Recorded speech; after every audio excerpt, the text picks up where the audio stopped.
The lights in the cantina were dim and smoky. Strange music played from speakers that buzzed and crackled. Aliens from dozens of different worlds sat at tables, drinking and talking in loud voices. The air smelled like metal and spilled alcohol. In the darkest corner sat Zixathara. His forearms rested on the table around a glass of blue liquid. His skin was hard like armor, covered in scars from old battles. Two of his arms were missing fingers. One eye was milky white from an old wound. The other aliens gave him space. They knew he had seen terrible things. 3 young aliens approached his table. They were from different worlds, but they all had the same look in their eyes. They wanted to hear war stories. They thought battle was exciting and glorious. "Old warrior," said the first one, a green-skinned Catherian with smooth features. "Tell us about the great battles. Tell us how the coalition defeated the rebels." Zixathara looked up slowly. His good eyes studied the younglings. They were barely adults. Their skin was unmarked by combat. Their voices were strong and confident. "You want war stories?" Zixathara's voice was rough like gravel. The translator box on his chest buzzed as it changed his words into common speak. "What do you know about war?" "We know the coalition won because we had better ships," said the second youngling, a tall gray being with 6 legs. "We had better weapons and more soldiers." "We know humans joined late in the war," added the third, a floating creature with tentacles. They were new to space, soft pink things that barely knew how to fight. Zixathara's mandibles clicked together sharply. The sound made other aliens at nearby tables look over nervously. When a Veltar warrior made that sound, it usually meant someone was about to die. "Soft?" Zixathara repeated the word like it tasted bad. "You think humans are soft?" The younglings shifted in their seats but tried to look brave. The green one spoke again. "Everyone knows humans are weak. Their skin tears easily. They break bones from small falls. They need machines to breathe in space." Zixathara was quiet for a long moment. He picked up his glass and drank the blue liquid slowly. The cantina seemed to get quieter around them. Other aliens were listening now. "Let me tell you about humans," Zixathara said finally. "Let me tell you about the day I learned why every warrior in the galaxy checks twice before entering human space.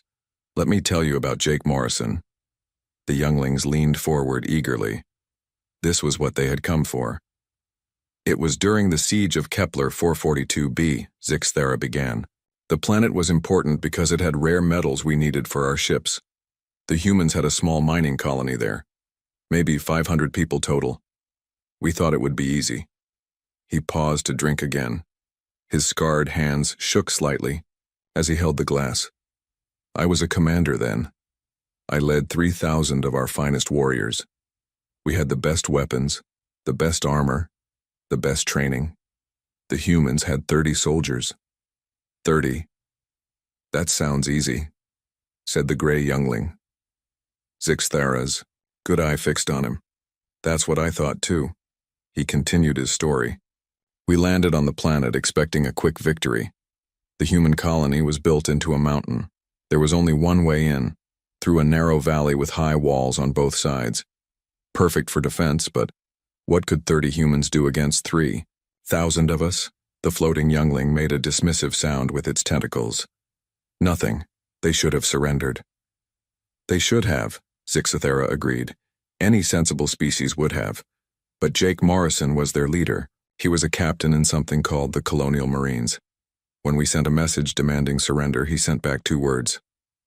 "What words?" asked the green youngling. "Come try." The younglings laughed. They thought this was funny. Zixathara did not laugh. "We attacked at dawn," he said. "Wave after wave of our best warriors charged into that valley. Morrison and his 30 humans were waiting for us." Zixathara's voice grew quiet and distant. He was remembering things he wished he could forget. The first wave was 100 warriors, elite fighters with plasma rifles and energy shields. They should have overwhelmed the humans in minutes. But Morrison had placed his soldiers perfectly. Every rock, every piece of cover was used. The humans didn't waste a single shot. He paused. and looked at each youngling. 97 of my warriors died in the first 10 minutes. The humans lost no one. The younglings stopped smiling. This was not the story they expected. I sent another wave, then another. Each time, the humans were ready. They moved like they could read our minds. When we came from the left, they were waiting on the left. When we tried to climb the walls, they dropped explosives on us. Zixthara's mandibles clicked again. By the end of the first day, I had lost 800 warriors. The humans had lost 3. But you had so many more soldiers, protested the gray youngling. How could they stop you? Because humans don't fight like other species, Zixthara explained. When we get wounded, we fall back to heal. When we get tired, we rest. When we run low on ammunition, we retreat. Humans do none of these things. He leaned forward, his scarred face inches from the younglings. I watched Jake Morrison fight for 6 days straight. 6 days without sleep, without rest, without proper food. He had a hole in his side from a plasma bolt that should have killed him. He wrapped it with cloth and kept fighting. The younglings were very quiet now. Other aliens in the cantina had stopped their own conversations to listen. On the 4th day, Morrison ran out of ammunition for his rifle. Do you know what he did? He picked up rocks and threw them at us. When he ran out of rocks, he used a metal bar as a club. When that broke, he used his bare hands. Zixthara's voice was barely above a whisper now.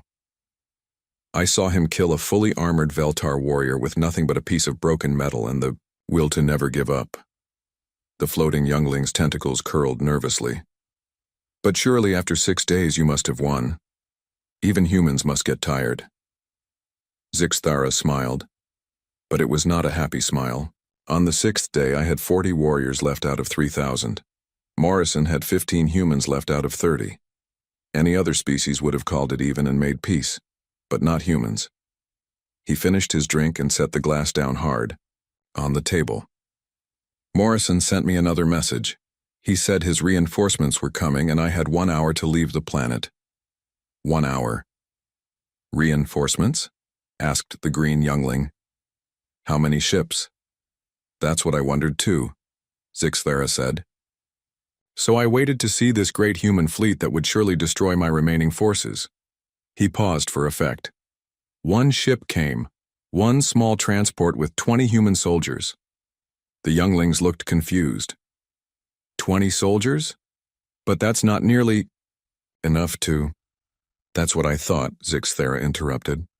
So I decided to crush these reinforcements and then finish off Morrison. I sent my last 40 warriors to attack the landing site. His voice became very quiet. None of them came back. The cantina was completely silent now. Even the music had stopped playing. Those 20 humans didn't just fight my warriors, Zixthara continued. They hunted them, like predators hunting prey. They moved through the rocks and trees like ghosts. They struck without warning and disappeared before we could fight back. He looked at each youngling again. In 2 hours, 20 humans killed 40 of my best remaining warriors, and they did it without losing a single soldier. What happened then? Whispered the gray youngling. Zixthara stood up slowly. His forearms creaked like old machinery. I surrendered. I, a Veltar commander who had won 100 battles, surrendered to Jake Morrison and his humans. He reached into a pouch and pulled out a small metal object. It was a human military badge. Morrison gave me this when I surrendered. He could have killed me easily. Instead, he gave me food and medical care for my wounds. He treated me with respect. Zixthara looked at the badge in his scarred hand. But before I left, he told me something I will never forget. He said humans don't fight to win battles. They fight to protect what they love. And when you threaten what they love, they become something that nightmares fear. The old warrior put the badge away and started to walk toward the exit. The youngling sat in stunned silence. Just before he reached the door, Zixthara turned back. Jake Morrison died in that valley 3 years later, defending another human colony from raiders. He never lost a single battle in his entire life. The humans built a statue of him on Earth. He paused at the doorway. Remember this, younglings. Humans may seem soft, but they are made of something stronger than our armor, tougher than our weapons. They are made of stubborn will and the refusal to ever give up. With that, Zixthara walked out into the corridor, leaving the three young aliens to think about what they had learned. The cantina slowly came back to life, but the conversations were quieter now, more respectful. Everyone had learned something important that night. They had learned why the galaxy's warriors whispered the name human, with a mixture of fear and respect. They had learned why no species ever attacked human worlds twice. Most importantly, they had learned that sometimes the most dangerous enemies are the ones who look the weakest. The next evening, the three young aliens returned to the same dark corner of the cantina. They had not slept well. All night they had dreamed of Jake Morrison and his 30 Marines holding off thousands of warriors. Now they wanted to hear more. Zixthara was already there, sitting in the same spot with another glass of blue liquid. His scarred face showed no surprise when they approached. He had expected them to come back. "Sit," he said without looking up. "I suppose you want another story." The three younglings took their seats quickly. Other aliens in the cantina noticed and began to gather around, forming a loose circle at nearby tables. Word had spread about the old warriors' tales. "Tell us about another human," said the green Catherian. His voice was quieter than before, more respectful. Zixthara nodded slowly. "Very well. Let me tell you about Amy Brooks. Let me tell you about the Battle of the Crimson Nebula, and why humans never know when they are beaten." He took a sip of his drink and began. This happened during the third year of the war. The Coalition had built a great fleet to push deep into rebel territory. 200 ships, including the mighty battlecruiser Phoenix. I was aboard one of the escort vessels. The floating alien with tentacles moved closer. 200 ships sounds like a lot. "It was the largest fleet ever assembled," Zixthara agreed. "We thought nothing could stop us. The rebels were scattered and weak. This was supposed to be the final blow that would end the war." His good eye grew distant as he remembered. Amy Brooks was a lieutenant in the Human Engineering Corps. She worked in the Phoenix's engine room deep in the belly of the ship. No one paid much attention to her. She was small, even for a human. Quiet. She fixed things and stayed out of everyone's way. "What happened to the fleet?" asked the gray, six-legged alien. Zixthara's mandibles clicked softly. "The rebels were waiting for us. They had hidden a massive force in the nebula's gas clouds. When we entered the system, they attacked from all sides at once." He paused to let this sink in. "It was a trap, a perfect ambush. In the first 10 minutes of battle, we lost half our ships. The Phoenix took direct hits to the command deck and weapon systems. The captain was dead. Most of the senior officers were dead." The younglings leaned forward. This sounded like a story about defeat. "The Phoenix was dying," Zixthara continued. "Hull breaches everywhere, fires on 12 decks. The main reactor was damaged and starting to overload. Any sensible crew would have abandoned ship." "But the humans didn't abandon ship," guessed the green youngling. "Some did," Zixthara said. "The smart ones got to the escape pods. But Amy Brooks stayed in the engine room. She said someone had to keep the ship running long enough for the evacuation." He drank again, buying time to find the right words. The engine room was a nightmare. Steam pipes had burst, filling the air with scalding vapor. Electrical fires burned everywhere. The radiation from the damaged reactor was so strong it would kill most species in minutes. "She should have left," said the floating alien. "Yes, she should have," Zixthara agreed. "But Brooks had an idea. A terrible, impossible idea that only a human would even consider." The cantina had grown very quiet. Even the background music seemed muted. "The Phoenix was falling toward the rebel command ship," Zixthara explained. "The enemy thought we were just another piece of debris. They ignored us while they finished off the rest of our fleet." His voice dropped to barely above a whisper. "Brooks decided to turn the Phoenix into a weapon. She worked for 14 hours straight in that burning radioactive hellhole, rewiring the entire propulsion system." 14 hours? The gray alien's voice was full of disbelief. "In those conditions?" 14 hours, Zixthara confirmed. "The radiation should have killed her in the first hour. The heat should have cooked her alive. The toxic fumes should have poisoned her lungs. But Brooks kept working." He held up one of his scarred hands. I know this because I was part of a boarding party that got onto the ship. We were supposed to capture any survivors and valuable equipment. Instead, we found something that haunts my dreams. The younglings waited breathlessly. We found Brooks in the engine room, still working. Her skin was burned red and black. Her hair had fallen out from radiation exposure. She was coughing up blood from the poisoned air. But her hands never stopped moving. Zixathera's voice became very soft. When she saw us, she didn't try to surrender or run. She just looked at us with those human eyes and smiled. Then she went back to work. What was she doing? Asked the green youngling. She was turning the Phoenix into a guided missile.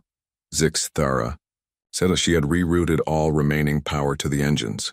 She had programmed the navigation computer to aim the entire ship at the rebel command vessel. The floating alien's tentacles curled in fear. The whole ship? The whole ship, Zixathera confirmed. A battlecruiser weighs millions of tons. At high speed, it becomes the most powerful weapon imaginable. He paused to finish his drink. My boarding party tried to stop her. We had orders to capture the ship intact, but Brooks had sealed herself in the engine room. The doors were locked from the inside. Couldn't you break down the doors? Asked the gray youngling. Zixathera's good eye fixed on him. We tried, but every time we got close, Brooks would do something to drive us back. She flooded sections with radiation. She vented toxic gas into the corridors. She even caused small explosions to block our path. His mandibles clicked rapidly. This dying, poisoned human was fighting off a dozen armed warriors while simultaneously performing complex engineering work. I have never seen anything like it. How did it end? Whispered the green youngling. Brooks finished her work. Zixathera said simply. The Phoenix's engines roared to life. The ship began to accelerate toward the rebel command vessel. We had maybe 2 minutes before impact. He looked around at all the listening aliens. My boarding party ran for our transport ship.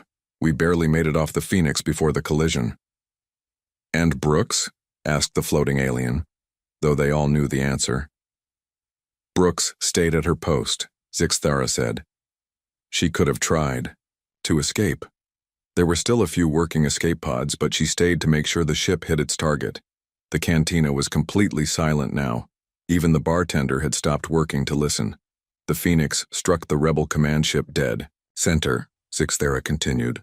The explosion could be seen from 3 star systems away. Both ships were completely destroyed. The rebel fleet lost its command structure and fell into chaos. He paused for a long moment. But that's not the end of the story. What do you mean? Asked the gray youngling. Zixathera reached into his pouch and pulled out a small piece of twisted metal. 3 days later, rescue ships arrived to search the wreckage. They found something impossible. The younglings stared at the metal fragment. In his scarred hand, they found Amy Brooks, he said quietly. Alive. Gasps echoed through the cantina. Several aliens dropped their drinks. Impossible, breathed the floating alien. No one could survive that explosion. That's what we all thought, Zixathera agreed. But humans don't follow the rules that govern other species. Brooks was found in a small section of the engine room that had somehow held together. She was trapped under tons of wreckage with a broken spine and burns covering most of her body. His voice became even quieter.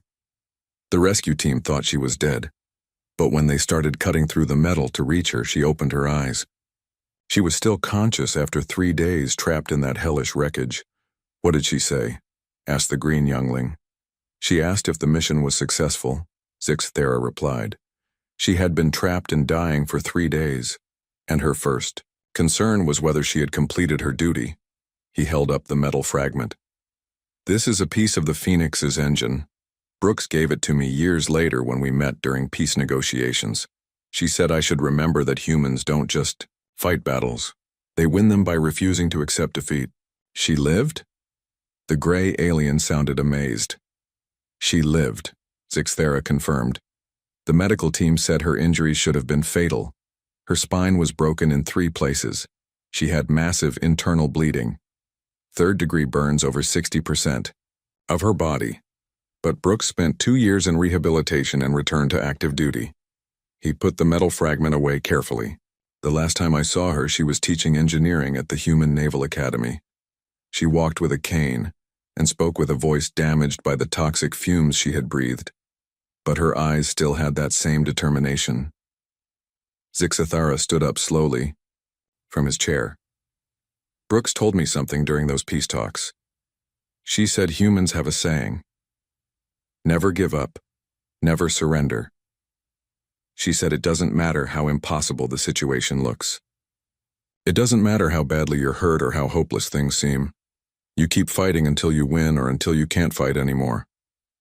He looked down at the 3 younglings. The Battle of the Crimson Nebula was supposed to be our great victory. Instead, one dying human engineer turned our triumph into defeat. She destroyed our command ship and saved what was left of her fleet.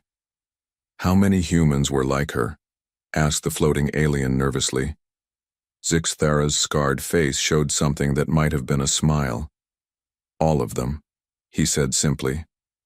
Every human I ever fought was like Amy Brooks. They don't know how to quit. They don't understand the meaning of hopeless. The third night brought even more aliens to the cantina. Word had spread throughout the space station about the old Veltar warrior and his chilling tales of human combat. The 3 original younglings sat in their usual spots, but now they were joined by dozens of others from various species. Zixathara arrived later than before. His forearms moved stiffly as he made his way to his corner table. The crowd parted respectfully to let him pass. Someone had already placed a glass of blue liquid at his seat. The old warrior looked around at all the faces watching him. Catherian merchants sat next to Zephyrian traders. Gray-skinned Velnari workers shared tables with floating ethereal scholars. All of them wanted to hear more stories about the species that had become legend throughout the galaxy. You came back, Zixathara said to the 3 younglings, and you brought friends. Everyone wants to hear about humans, said the green Catherian. Your stories are spreading through the entire station. Zixathara nodded slowly. Good. Perhaps some wisdom will spread with them. He picked up his drink and took a long sip. Tonight I will tell you about pack hunters. Tonight you will learn why humans are the most feared predators in known space. A nervous whisper ran through the crowd.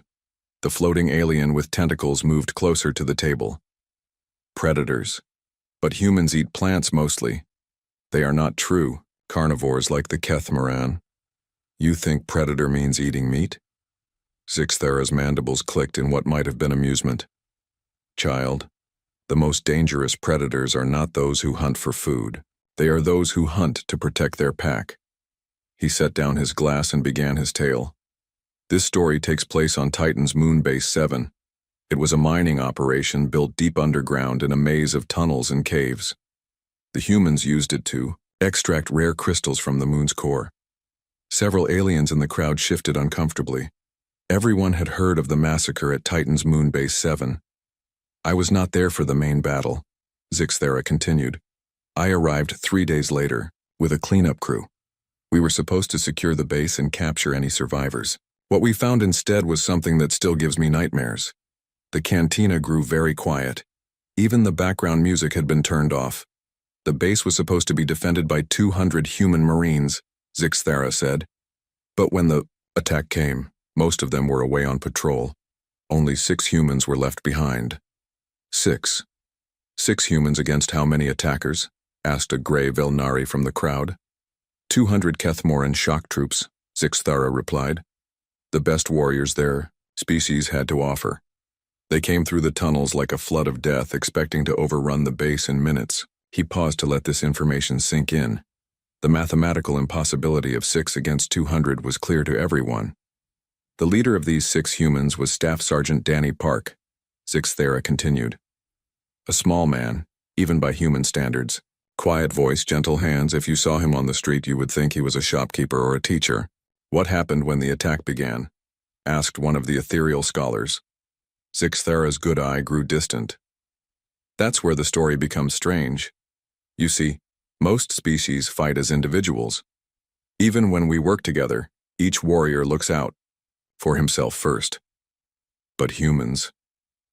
Humans are different. He held up one scarred hand. When the Catamaran entered the tunnel system, Park and his 5 soldiers seemed to disappear. The attackers found empty corridors and abandoned positions. They thought the humans had run away. But they hadn't run away, guessed the green youngling. No, Zixathera confirmed. They had become something else. Something that hunts in the dark. The old warrior's voice dropped to barely above a whisper. For 3 days, 200 of the galaxy's finest warriors were hunted through those tunnels by 6 humans. Hunted like prey animals by predators who knew every shadow, every sound, every hiding place. How is that possible? Demanded a Catherian trader. 6 cannot defeat 200 no matter how skilled. That's what the Catamaran thought too, Zixathera said. But they were thinking like individuals. The humans were thinking like a pack.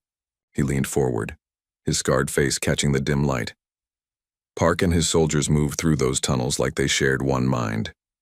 They knew where each other were at all times without speaking. When one was in danger, the others appeared, instantly to help. When one was wounded, the pack adapted their tactics automatically. They communicated without radios, asked the floating alien. They didn't need radios, Zixathera explained. They had something better. They had trust. Complete, absolute trust in each other. They knew how each member of their pack would react in any situation. He took another sip of his drink before continuing. The Catamaran began finding their warriors dead in the tunnels, not killed in fair combat but eliminated with surgical precision, a knife between the ribs in the dark, a silent strangling from behind, explosives placed where they would cause maximum terror. Several aliens in the crowd made uncomfortable sounds. This was not the kind of honorable combat they understood. The humans used the tunnels themselves as weapons, Zixathera continued. They collapsed passages to separate large groups into smaller ones. They flooded sections with poisonous gas from the mining equipment. They turned the Catamaran's own weapons against them. That sounds like cowardice, said one of the Velnari workers. Zixathera's mandibles clicked sharply. Cowardice? You think it's cowardly to use every advantage to protect your home? His voice grew dangerous. Let me tell you what real cowardice looks like. The worker shrank back under the old warrior's glare. On the second day, the Catamaran commander got frustrated, Zixathera said. He decided to flush out the humans by threatening something they could not ignore. He took prisoners from the civilian mining staff who had been hiding in the lower levels. A chill ran through the crowd. Everyone knew what came next. The commander announced over the base communication system that he would execute 1 prisoner every hour until the humans surrendered. Zixathera continued. He thought this would force them to give up. Did they surrender? Asked the green youngling, though his voice suggested he already knew the answer. Park's response came over the same communication system 30 minutes later, Zixathera said. His voice was calm and quiet. He said the Catamaran had made a mistake. He said they had crossed a line that should never be crossed. The old warrior's voice became very soft. Park told the commander that threatening civilians had changed the rules. He said the humans were no longer trying to defend the base. Now they were hunting to kill every single Catamaran in the tunnels. All of them? Whispered the floating alien. All of them, Zixathera confirmed. And then Park said something that chilled even me when I heard the recording years later. He said the humans would not stop hunting until every Catamaran on the moon was dead, not captured. Dead. The cantina was so quiet that the hum of the air recycling system seemed loud. The execution stopped immediately, Zixathera continued. But it was too late. The humans had stopped playing defense. They became something that nightmares fear. He paused to finish his drink. On the third day, the killing began in earnest. The humans stopped being subtle. They wanted the survivors to know they were being hunted. What do you mean? Asked one of the ethereal scholars. They left messages, Zixathera explained, written in Catamaran blood on the tunnel walls, body parts arranged to spell out words in the common tongue, recordings of the dying screams of warriors who had been caught alone. Several aliens made sick sounds. This was psychological warfare beyond anything they had imagined. The humans were breaking the Kethmaran mentally as well as physically, Sixthera said. By the end of the third day, the surviving attackers were afraid to move through the tunnels. They huddled together in large groups, jumping at every sound, firing at shadows. "How many survived?" asked the gray youngling. "When my cleanup crew arrived, we found 23 Kethmaran warriors still alive," Zixthera said. 23 out of 200. They were found in the main cavern, backed into a corner, too terrified to move. And the humans? All 6 were alive, Zixthera said simply. Park had a broken arm and some cuts. One of his soldiers had been shot in the leg. Minor injuries for warriors who had just eliminated over 90% of an elite assault force. He reached into his pouch and pulled out a small recording device. Park gave me this when I interviewed him later. He said I should understand what happened in those tunnels. Zixthera activated the device. A human voice filled the quiet cantina, speaking in calm, measured tones. "This is Staff Sergeant Danny Park. Day 3 of the siege. We have eliminated 177 hostiles. 23 remain. They have barricaded themselves in the main cavern. We could finish them now, but they are no longer a threat. They are broken." The recording paused. Then Park's voice continued, softer now. "I want it on record that we gave them every chance to leave peacefully. We offered terms. We offered safe passage off the moon. They chose to threaten civilians instead. They chose to make this personal." Another pause. When Park spoke again, his voice was filled with sadness.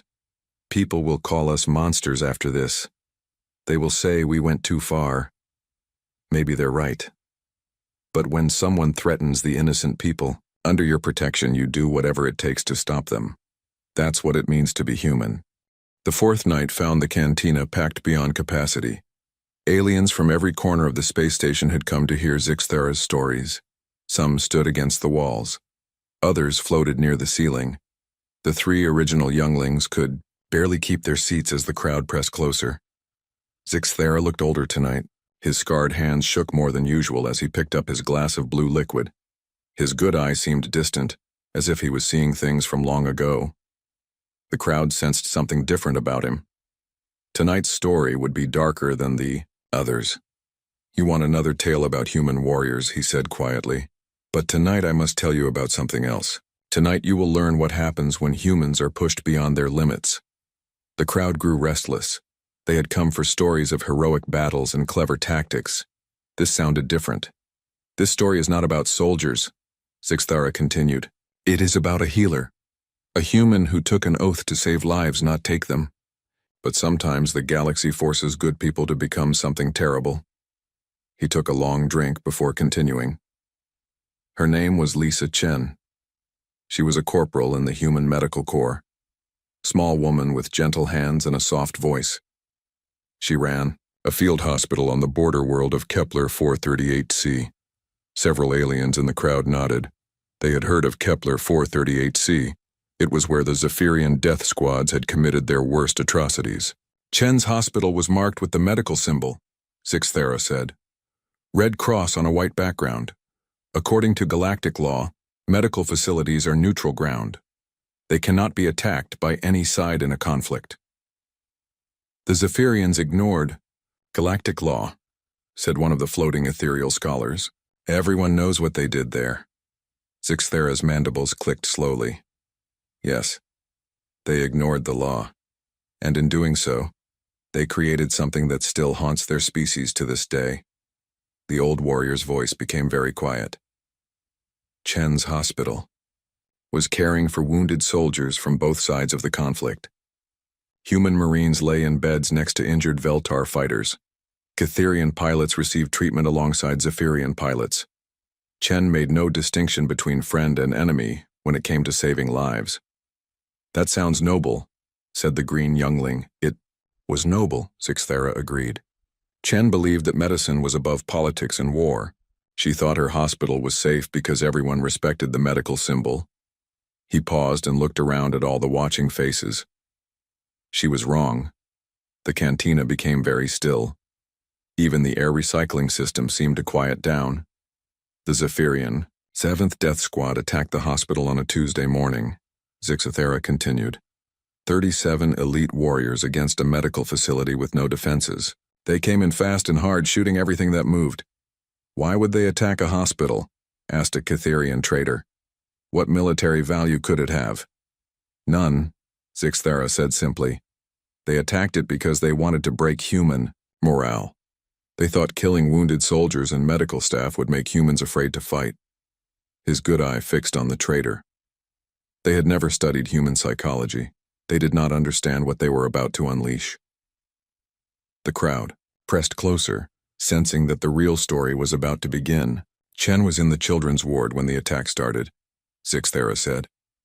Yes, there were children in the hospital, civilians who had been injured in previous raids. Chen was reading stories to them when the shooting began. Several aliens made sympathetic sounds. Children were sacred to most species.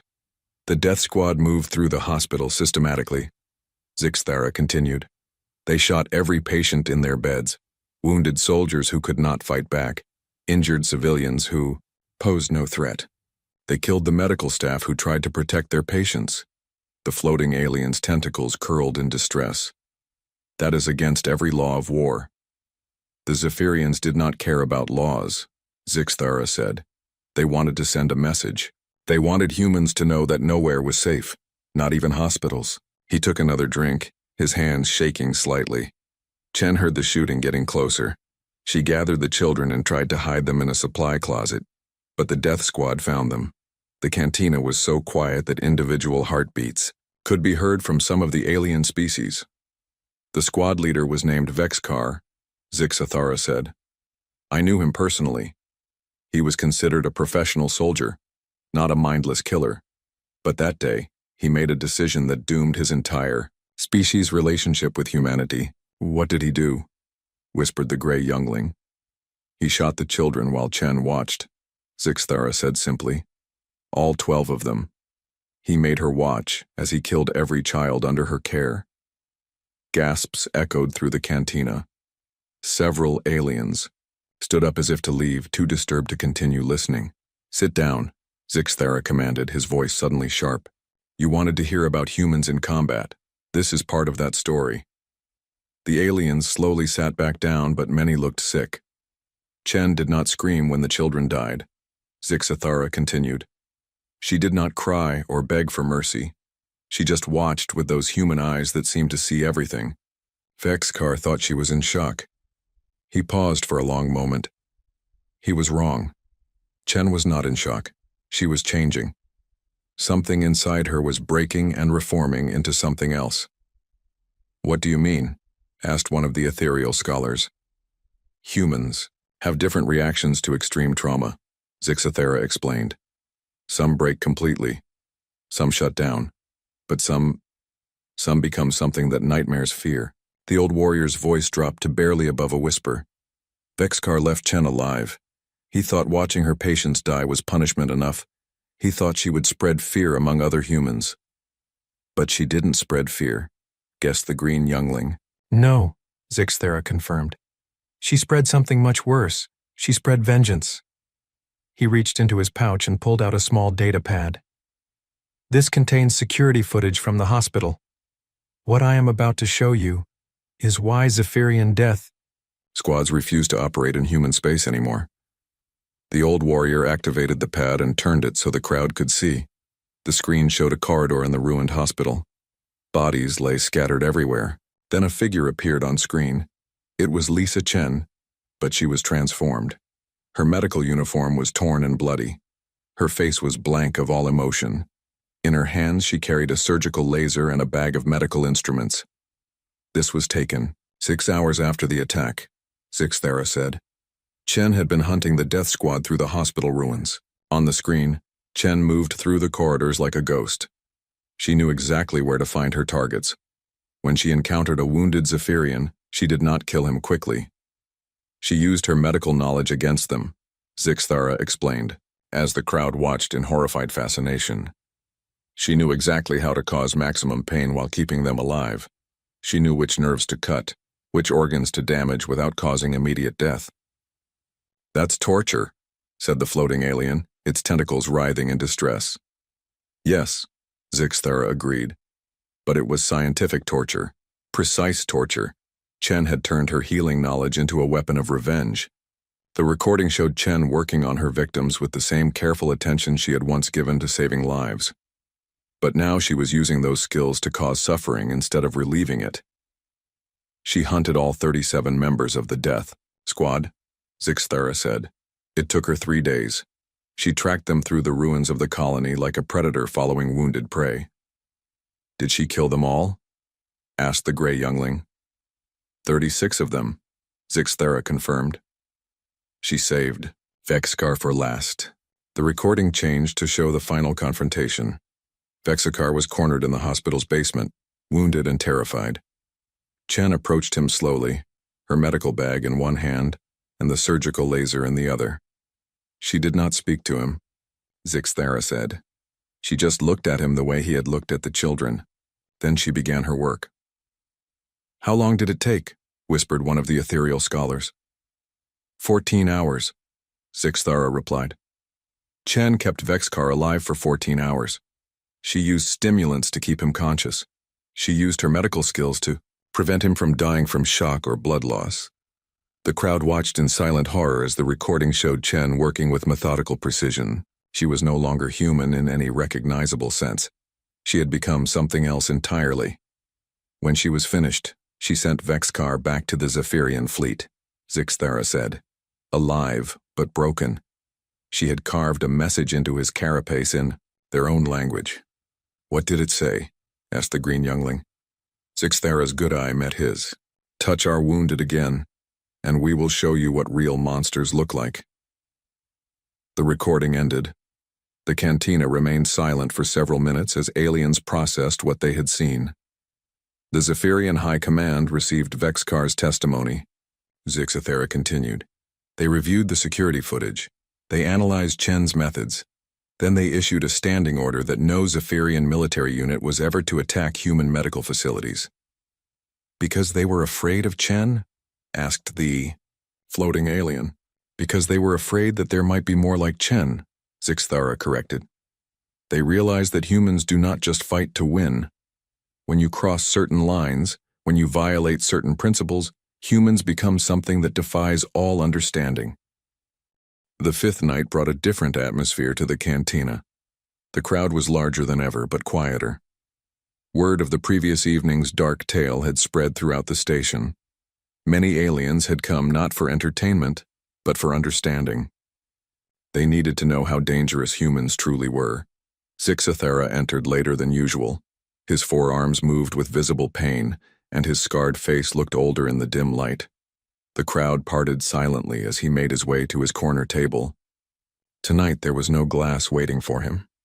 He sat down empty-handed and stared at the table for a long moment. "Old warrior," said the green Catherian youngling softly. "Will you tell us another story?" Zixthara looked up slowly. His good eye was filled with something that might have been sadness. "Tonight I tell you my last story. Tonight you will learn why I know so much about human combat. Tonight you will understand why I sit alone in dark corners drinking to forget." The crowd pressed closer, sensing that this would be different from the other tales. "This story is about Colonel Ben Hayes," Zixthara began. "It is about the final Battle of the Outer Rim War. It is about the day I learned that humans do not fight just to win. They fight to make sure their enemies never forget what it costs to make them angry." He paused and looked around at all the watching faces. "This story is also about me, about the choices I made and the price I paid for making them." The cantina became completely silent. Even the background hum of machinery seemed to fade away. "The battle took place on Kepler 452c, Zixthara continued. "A small world with one human colony. 5,000 civilians lived there, mostly farmers and their families. They had no military value, no strategic importance, no reason for anyone to attack them." "Then why was there a battle?" asked the floating alien with tentacles. Zixthara's mandibles clicked slowly. "Because I was ordered to attack them. Because my commanders thought destroying a human colony would break human morale and force them to surrender." The crowd stirred, uneasily. This was the first time the old warrior had admitted to being part of an attack on civilians. I was a fleet commander then, Zixthara said. I had 12 ships under my command and 3,000 of the finest Veltar warriors. The Bjars, humans had 47 soldiers defending the colony, 47 against 3,000. Those are impossible odds, said one of the ethereal scholars. Yes, Zixthara agreed. But I had learned enough about humans by then to be worried. I sent a message to their commander offering terms: surrender the colony, and we would relocate the civilians safely. Continue fighting, and we would be forced to bombard the settlement from orbit. He fell silent for a moment, lost in memory. The human commander was Colonel Ben Hayes. He was 50 years old, gray-haired, with kind eyes and a gentle voice. He had been a teacher before the war. The colonists loved him like a father. What was his reply? Asked the gray youngling. Hayes sent back a message that was only 4 words long, Zixthara said. Come and take it. The old warrior's voice grew distant. I should have left then. I should have told my commanders that attacking civilians was wrong. But I was a soldier following orders. I convinced myself that a quick victory would save lives in the long run. Several aliens in the crowd looked uncomfortable. They recognized the rationalization of soldiers throughout history. We landed at dawn, Zixthara continued. The colony was built in a valley surrounded by hills. There was only one road leading in. Hayes had positioned his 47 soldiers perfectly to defend the approach. What kind of defenses did they have? Asked a Catherian trader. Mostly improvised barriers made from farming equipment, Zixthara replied. Some heavy weapons taken from their transport ship. Nothing that should have stopped a professional military force. He picked up an imaginary glass and pretended to drink from it. But Hayes had something more valuable than weapons. He had time to prepare and the determination to never give up. The crowd leaned forward as Zixthara began describing the battle. The first assault lasted 6 hours, he said. My warriors charged down that road in wave after wave. Each time Hayes and his soldiers were ready. They used every piece of cover, every advantage the terrain could give them. How many did you lose? Asked the floating alien. 400 warriors in the first assault, Zixthara replied quietly. 400 of my best fighters stopped by 47 humans who refused to retreat. Gasps echoed through the crowd. The mathematics of the battle were becoming clear. I sent a second assault, Zixthara continued. Then a third. Each time the humans fell back to prepared positions. Each time they made us pay in blood for every meter of ground. His voice became very quiet. By noon I had lost over half my force. Hayes had lost 3 soldiers. How is that possible? Demanded one of the Velnari workers. Because humans do not fight like other species, Zixthara explained. They do not see retreat as defeat. They see it as trading space for time. Hayes gave up ground when he had to, but he made sure each retreat cost us dearly. The old warrior's mandibles clicked rapidly. But the real horror began when we reached the colony itself. He paused to collect his thoughts. Hayes had evacuated all the civilians to underground shelters, but he and his remaining soldiers stayed above ground to fight. They moved through the buildings like ghosts, appearing to strike and then vanishing again. Urban warfare, said one of the ethereal scholars. Very difficult to counter. It was more than urban warfare, Zixthara corrected. It was something beyond military tactics. Hayes and his soldiers fought like they were protecting their own families. Every building became a fortress. Every room became a killing ground. The crowd listened in fascination as Zixthara described the brutal house-to-house fighting. The battle lasted 18 hours, he said. 18 hours of constant combat. My warriors would clear a building only to find that the humans had reappeared behind them. Hayes seemed to be everywhere at once, always where we least expected. Him? What kind of weapons did he use? Asked the green youngling. Everything, Zixthara replied. Military rifles when he had ammunition, farming tools when he ran out of bullets, his bare hands when everything else was gone. The old warrior's voice filled with a mixture of fear and respect. I saw Hayes kill 3 of my warriors with a broken piece of metal pipe. He had been shot twice and had shrapnel in his brain, but he kept fighting. Several aliens made sounds of disbelief. Such injuries should have been instantly fatal.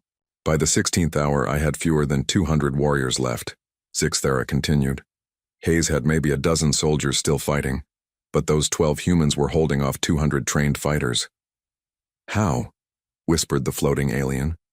Because they were not fighting for military objectives anymore, Zixthera explained. They were fighting for every person hiding in those shelters. They were fighting for their home. The crowd was completely silent now, hanging on every word. And came suddenly, Zixthera said. My remaining warriors finally cornered Hayes in the colony's main building. He was alone, wounded, almost out of ammunition, but he was still fighting. Did you capture him? Asked the gray youngling. Zixthera's good eye met his. I tried to. I wanted to offer him medical care and prisoner status. He had earned that. Much respect. The old warrior fell silent for a long moment. When he spoke again, his voice was barely audible. Hayes looked at me with those human eyes. Even dying, even defeated, there was no fear in them. He smiled at me. Actually smiled.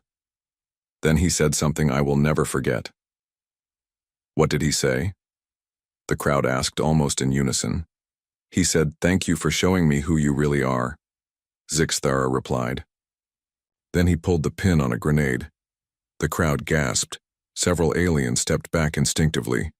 The explosion should have killed us both, Zixthera continued, but Hayes angled his body to shield me from the worst of the blast. He saved my life even as he ended his own. The cantina was so quiet that individual heartbeats could be heard from some species. Why? Asked the green youngling. Why would he save you? Zixthera reached into his pouch and pulled out a small metal object. It was a human military medal, tarnished with age. I asked him that as he lay dying. His answer changed everything. I believed about war and honor. The old warrior held the medal carefully in his scarred hands. Hayes said, "Because tomorrow you will remember that humans do not fight just to win. We fight to make sure our enemies never forget what it costs to make us their enemy." Tears began to flow from Zixthera's good eye. Many aliens had never seen a Veltar cry before. He was right, Zixthera whispered. Every day since then I have remembered. I have remembered the cost of making humans angry. I have remembered the price of threatening what they love. The old warrior stood up slowly, clutching the medal. Hayes died in that building, but his words lived on. I carried them back to my commanders. I told them what I had learned about human courage and determination. What happened then? Asked the floating alien. The war ended, Zixthera said simply. My report convinced the High Command that humans would never surrender, never give up, never stop fighting to protect their people. We realized that defeating them would cost more than any victory could be worth. He looked around at all the watching faces. That is why I tell these stories. That is why I sit in dark corners remembering the dead.